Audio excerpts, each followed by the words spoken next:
A Najeriya yanzu haka akwai amare waɗanda shekarunsu bai kai 18 ba suna rayuwar aure. Wannan ƙididdiga na nuna yadda ake samun ci gaba da aurar da 'yan mata masu ƙananan shekaru, abu da ke daƙile fatansu da kuma makomarsu ta rayuwa. Yi wa yara ƙanana auren wuri ba abu bane mai kyau. Zai iya janyo mata illoli da dama wajen rashin lafiya, kamar gurin haihuwa zai iya haifar mata da yoyon fitsari. Ba na son auren wuri, ina so kawai in ci gaba da karatu na. Mun kuma tattauna da wasu mahaifa kan wannan matsala, sai ku biyo mu don jin yadda tattaunawar tamu ta kasance. A yanzu haka ina tare da mahaifa guda biyu domin tattaunawa akan matsalar wa 'yan mata aure da wuri. Kuma kowanne zan so ya gabatar mana da kansa. Sunana Adamu Abagoni daga Zawiyar Sheikh Abagoni. Sunana Malama Fatima Musa Ahmad daga Federal Neuropsychiatric Maiduguri. Malam Adamu, me yake sa iyaye suke wa 'ya'yansu aure da wuri? Abin da yasa suke musu aure da wuri, in mace ta tashi da rawan kai, na biyu kuma kawaye munana ko marasa kyau, na uku kuma rashin ko kuma gajiyar daukan nauyinsu. Malama Fatima, wani illoli auren wuri yake haifarwa? Na farko dai ita uwa takan zama kaman abun duba a wajen yarta, kaman role model kenan. To ita karan kanta idan bata samu makaranta yadda ya kamata ba da wayewa, aka katse mata makarantanta, to zai kasance ita makaran kanta tarbiyyar da za ta ba 'ya'yanta zai zama kasasse sosai. Na biyu kuma bangaren makaranta, za ki ga wata ya ta taso da hazaƙa da ƙoƙari, zata in ta samu dama za ta iya zama wani abu a rayuwa, sai ki ga an katse mata rayuwanta. Malam Adamu, ta ya kake ganin za a iya magance wannan matsala ta yi wa 'yan mata aure da wuri? To farko abin da nake gani, engaging din, ma'ana ya damu da yarinyar, ya cika mata lokutanta da karatu. In ta dawo islamiyya, in ta dawo lesson a gida, in ta dawo duk wani aikin gida, isa ba ta da komai haka, hankalinta bai tafi gurin wasu maza wanda za su bata ta ba.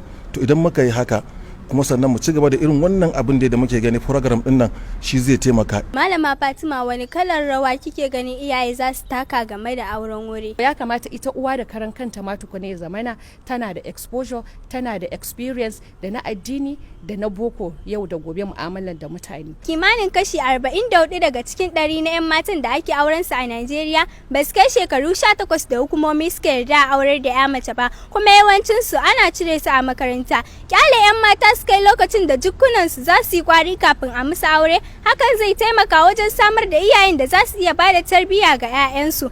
Amina Salihu Baradi, DW Hausa daga Maiduguri a Najeriya. To bismillah, wassalatu wassalamu ala rasulillah wa ala alihi wa sahbihi ahlillah. Ba haka yan wa, assalamu alaikum wa rahmatullahi wa barakatuhu.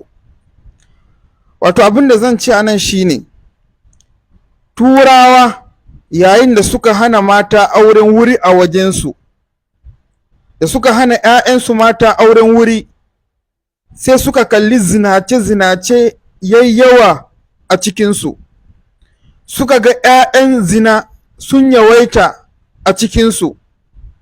Ba zan manta ba, ƙasan Faransa wani shekaran da suka kalli yara mata ƙanana in shekara 14, 15, 16, 17 suna ta ɗaukan ciki, suna ta haifan 'ya'ya na zina. Faransan da suka ga zinace-zinacin yayi yawa, yara ƙanana na ta zinace-zinacin da suka ga abun yayi yawa, wallahi ƙasan Faransa wato ƙwayoyi na hana ciki suka ɗauka, suna bin makarantu na sakandire suna rabawa wa'annan yaran. Tunda suka hana auren wato wuri a cikinsu, suka hana 'ya'yansu mata auren wuri, to sai suka ga zinace-zinace yawa, ga maɗigo, ga luwaɗi, ga alfasha dai yawa a cikinsu. To sai suka duba suka ga al'ummar mu musulmai mu kuma muna cikin tsafta, muna cikin kamun kai.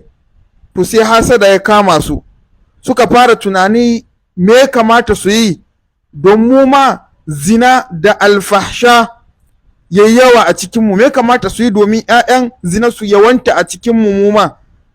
To sai suka ga hanya mafi sauƙi shine su ƙaƙaba mana nasu tunani ɗin, mu ma su sanya mana wannan tunanin na wato kyamar auren wuri, mu ma mu hana 'ya'yanmu mata auren wuri. To idan suka kakaba mana wannan tunani sun sani to lallai fa mu ma za mu zama irin su, barnan da ya yawaita cikin su to mu ma zai yawanta cikin mu. To sai suka ga wani hanya ya kamata su bi domin kakaba mana wannan tunanin, yaya me ya kamata su yi, wani hanya za su bi domin mu ma mu ɗauki wannan tunanin mu hana 'ya'yanmu wato auren wuri. To sai suka ga hanya mafi sauki shine su yi amfani da irin waɗannan gidajen jaridu ɗin. Idan dai suka amfani da waɗannan gidajen jaridu ɗin sun san to manufansu zai isa, mu ma za su samu wannan tunanin.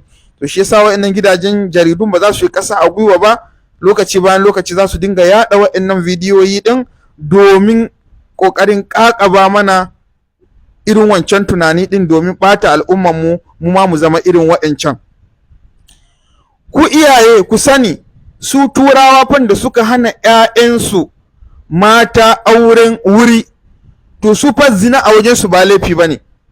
Mana da suka hana 'ya'yansu auren wuri, to fa ba laifi ta je ta yi zina, ta je ta biya bukatar ta hanyar zina. Su wannan ba laifi ba ne a wajensu, su zina ba laifi ba ne. Shi yasa a ƙasan turai ma za ka ga wato mutum da wata mace, za ka samu ga mace da miji sun yi shekara kusan 30 sun hayayyafa har 'ya'yansu sun girma, amma ba su yi aure ba, zaman zina suke yi, kuma ba su jin suna aikata wani laifi, saboda zina ba laifi bane a wajensu. Babban misali shine wato wannan shahararren dan wasan ƙwallo Cristiano Ronaldo. Kun sani wannan matarsa da ya haifi 'ya'ya da ita ba aure suka yi ba, zaman zina suke yi, kuma baya jin wani laifi, gaba kadi yana yawo da ita duk inda zai shiga, ba su jin wannan laifi ne, su zina ba laifi bane. To ku sani lokacin da su turawa suka hana 'ya'yansu mata auren wuri, so zina a wajensu ba laifi ba ne. Don haka yarsu za ta iya zuwa ta je ta biya bukatar ta hanyar zina, su wannan bai dame su ba, saboda ba wani abu bane mummuna a wajensu. To mu kuma 'yan uwa, zina na daga cikin babban musiba, na daga cikin kaba'ira, na daga cikin babban laifi a addininmu. So yayin da yarka ta ji tana bukatar aure, ta balaga, tana cikin ganiyar sha'awarta, ta ji tana bukatar aure, ta kawo ga miji wanda zai rike ta, ba laifi, ya dace da ita, to fa sai ka hana ta aure. Gashi tana bukatar auren, dama mu muna magana ne akan yaran da suke bukatar auren.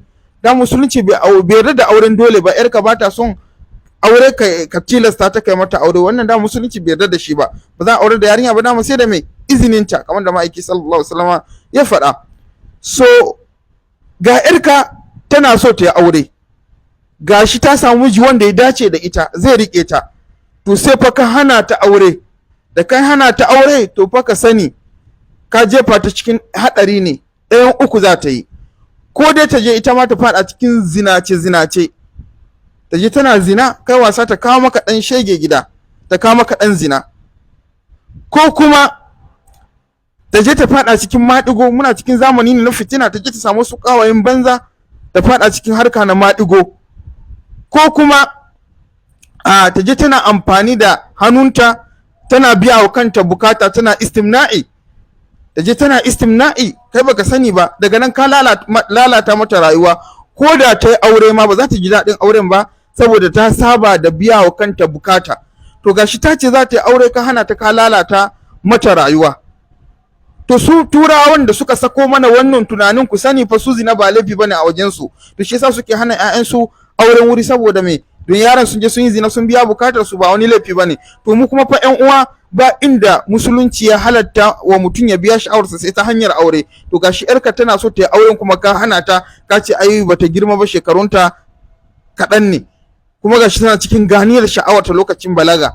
To ka sani fa ka jefa yarinyar nan cikin haɗari, sannan kuma ka sani tabbas Allah zai dirƙaƙe karanta shi alƙiyama, mai wawan ne zama sababin shiganka wutan jahannama. Sannan iyaye, kada ku yarda da wannan huɗuba na shaidan da suke muku, da wannan ƙaryen da suke muku, kamar da dai kuka ji a wannan bidiyo ɗin, suna cewa wai ai auren wuri na sanya mata wato su samu matsala wajen haifuwa, su zo suna wato yoyon fitsari, wai su zama suna yoyon fitsari. Wannan ƙarya ne, wannan ƙarya ne. Za mu gane ƙaryansu ta hanya guda biyu. na farko iyayenmu da kakanninmu sun yi auren wuri ne, su a wajensu idan mace ta kai shekara 18 suna ganin ma wato ta kwance ba ta yi aure da wuri ba. shekara 18 iyayenmu da kakanninmu sun kasance suna aure ne shekara 12 13 14 15 16 17. So iyayenmu da kakanninmu sun yi auren wuri ne kuma ba su yi yoyon fitsarin ba. Iyayenmu da kakanninmu auren wurin suka yi, ba su yi yoyon fitsarin ba. To kenan ashe wannan ƙarya ne kawai, dai tsorata mutane suke domin dai mu ɗauki wannan ra'ayin nasu. Sannan kuma bincike na zamani ma kuma ya nuna ƙaryansu. Akwai wani littafi al'umuma wa makanatuha fil islam, a cikin wannan littafin wani babban likita yake cewa wato aure da wuri yana da matukar amfani ga ya mace. Auren wuri ba yace yana da matukar amfani ga ya mace, saboda me yace lokacin da mace ta aure da wuri ta haifu kafin shekara 20 yace to hakan zai zama wato rigakafi, zai zama wiqaya gare ta na saratanu sadi, wato kansan mama. Wato duk matar da ta yi aure da wuri ta haifu kafin shekara 20 to da wuya ta kamu da cutar wato kansa na mama. Shi yasa ka yi duba, ka yi bincike kai da kanka zaka gani da wuya wanda ta yi aure da wuri ta kamu da wato kansa na mama. Wannan bincike ya nuna, ku duba littafin al'umuma wa makanatuha fil islam. Sannan a ƙasar Saudiya an yi bincike, aka ɗauko yaran da suka yi aure daga shekara 12 zuwa 17, wato 12 zuwa 17 aka ɗauke su, aka duba masu ciki, aka ɗebe su don a yi bincike a kansu. Sai aka ɗauko kuma matan da suke da ciki 'yan shekara 20 zuwa 25 su ma masu ciki don a yi bincike a kansu.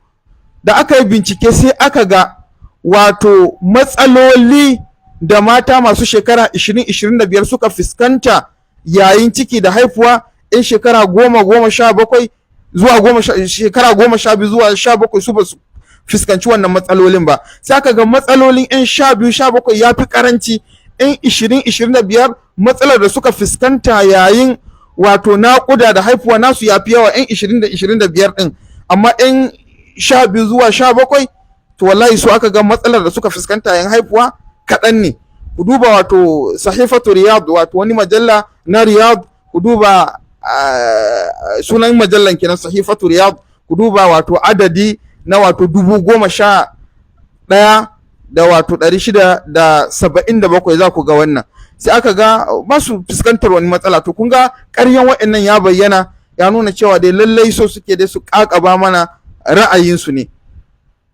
Sannan kuma suna magana wai wajen ba da tarbiyya, yarinya ƙarama in ta yi aure ba lallai ta zama uwa na gari ta ba da tarbiyya ba, kaza kaza. La, wannan ƙarya ne. Saboda me za a iya samun wata 'yar shekara 30 ko 35 ga ta babba 'yar shekara 30 ko 35, amma sai ku ga ta a gidansu ɗakin da take kwana a ciki ta kasa kula da shi. Ɗakin da take kwana a ciki kaga kamar ɗakin mahaukaciya, ga ta 'yar shekara 30-35 tana da shekaru, amma ɗakin ta sai ta kasa kula da shi. Amma sai ga wata kuma 'yar shekara 15, wallahi sai ga ita take kula da ƙanninta a gidan. 'Yar shekara 15 gashi tana kula da ƙanninta a gidan, ita take girki a gidan, ita take share-share da komai na ɗawainiyan gidan, tana taimakawa mahaifiyarta. Ga ta kuma 'yar shekara 15. To ashe kun ga abin ba a shekaru bane ba, ashe ya dangana ne da tarbiyyar da aka samu a gida, amma ba wai a shekaru bane. Zaka iya samun ga wata tana da shekarun amma ba za ta zama uwa na gari ba, ba za ta iya kula da 'ya'yanta ba saboda mai ba ta samu tarbiyya a gidansu ba. Amma to kuma zaka ga ta 'yar karama 'yar shekara 15 16 17, amma kuma ta je gida miji ta zauna lafiya, ta kula da gidanta da 'ya'yanta da kuma ta ba wa 'ya'yanta tarbiyya. Da haka fa iyayenmu da kakanninmu suka ba mu tarbiyya din. Yanzu shi wannan malam Adamu da ita wannan malama Fatima ne kowa inda suke magana a bidiyo din nan, su ma iyayensu a haka suka yi aure din mai yiwa, su ma auren wurin ne kuma gashi sun da ikwa sun ba ku tarbiyya, yanzu kun zo kuna maganan tarbiyya din. Kun ga shi abin ba a shekaru bane. Sannan kuma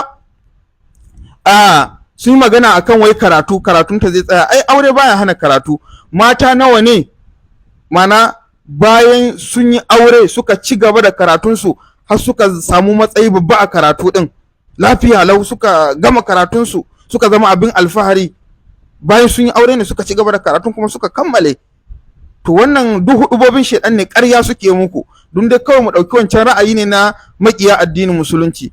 Sannan daga ƙarshe yan uwa, wallahi dukkan wanda yake faɗa da auren wuri, yake ganin bai kamata wai a yi auren wuri ba, yake kyamar abun, to wallahi ya sani ya zama mai gaba da addinin musulunci, mai faɗa da addinin musulunci, ya sani ko bai sani ba. Amma duk mai faɗa da auren wuri ya sani yana faɗa ne da addinin musulunci, saboda auren wuri ya tabbata cikin Qur'ani da sunna da ijma'in malamai da kuma wato aikin sahabbai. A cikin alkur'ani Allah madaukakin sarki ce, wallahi ya isna min al-mahid min nisa'ikum in irtabtum fa iddatuhunna thalathatu ashhur wallahi lam yahudn, wallahi lam yahudn. Gashi ana magana kan yarinya karama wanda ma bata fara al'ada ba. Ashe wannan na nuna cewa yarinya karama za a mata aure, kai ko yarinya bata balaga ba, bata fara al'ada ba, za a mata aure, amma fa sai da wato izininta, kuma sai wato mahaifinta shi zai mata auren. Amma fa in ta aure a lokacin, ba lokacin za ta je gidan miji ta tare ba, a za jira sai tukunna ta balaga ta fara al'ada tukunna a kai ta gidan miji. Kaga wannan ayan ya nuna mana ma ba ma wanda ta balaga ba, wanda ma bata balaga ba za a iya mata aure, amma a jira sai ta balaga tukunna kuma a kai ta gidan miji a fara saduwa da ta. Madaurin aure za a iya yi mata ko da bata balaga ba. Gashi Allah ta'ala ce wallahi lam yahid, ana magana akan matan da aka sake ta bata fara wato al'ada ba, wato bata girma ba, bata balaga ba, bata al'ada, to iddar ta shine ta yi wata 3 kawai, saboda ita bata al'ada ba za a lissafi da al'ada ba. Sannan a cikin sunna kuma kun san hadisin da yazo cikin Bukhari da Muslim, shahararren hadisi, Nana Aisha tace ma'aiki sallallahu alaihi wasallam ya aure ni ina da shekara 6, na tare a gidansa kuma ina da shekara 9. Ma'aiki sallallahu alaihi wasallam ya aure ta lokacin tana yarinya. Sannan kuma a aikin sahabbai, sayyidina Ali, hadisin da yazo cikin musannaf na Abdurrazzaq da kuma tabakat na Ibn Sa'ad, sayyidina Ali ya aura wa sayyidina Umar radiyallahu anhu irsa Ummu Kulthum, lokacin tana yarinya ya aura wa sayyidina Umar. Sayyidina Ali ya aura wa sayyidina Umar irsa Ummu Kulthum lokacin tana yarinya karama, sayyidina Ali ya aura wa sayyidina Umar. To kun ga dukkan wanda yace zai fada da wannan ko yana kyamar wannan, to yana fada ne da addinin musulunci, don ya tabbata cikin Qur'ani da sunna da wato ijma'in malamai. Muna fata dai ubangiji Allah kare mu daga sharrin makiya addinin musulunci, Allah kare mu ya kare zuriyar mu. Abinda muka faɗa daidai Allah ba mu lada, kuskure ko tuntuɓe Allah gafarta mana. Assalamu alaikum wa rahmatullahi wa barakatuh.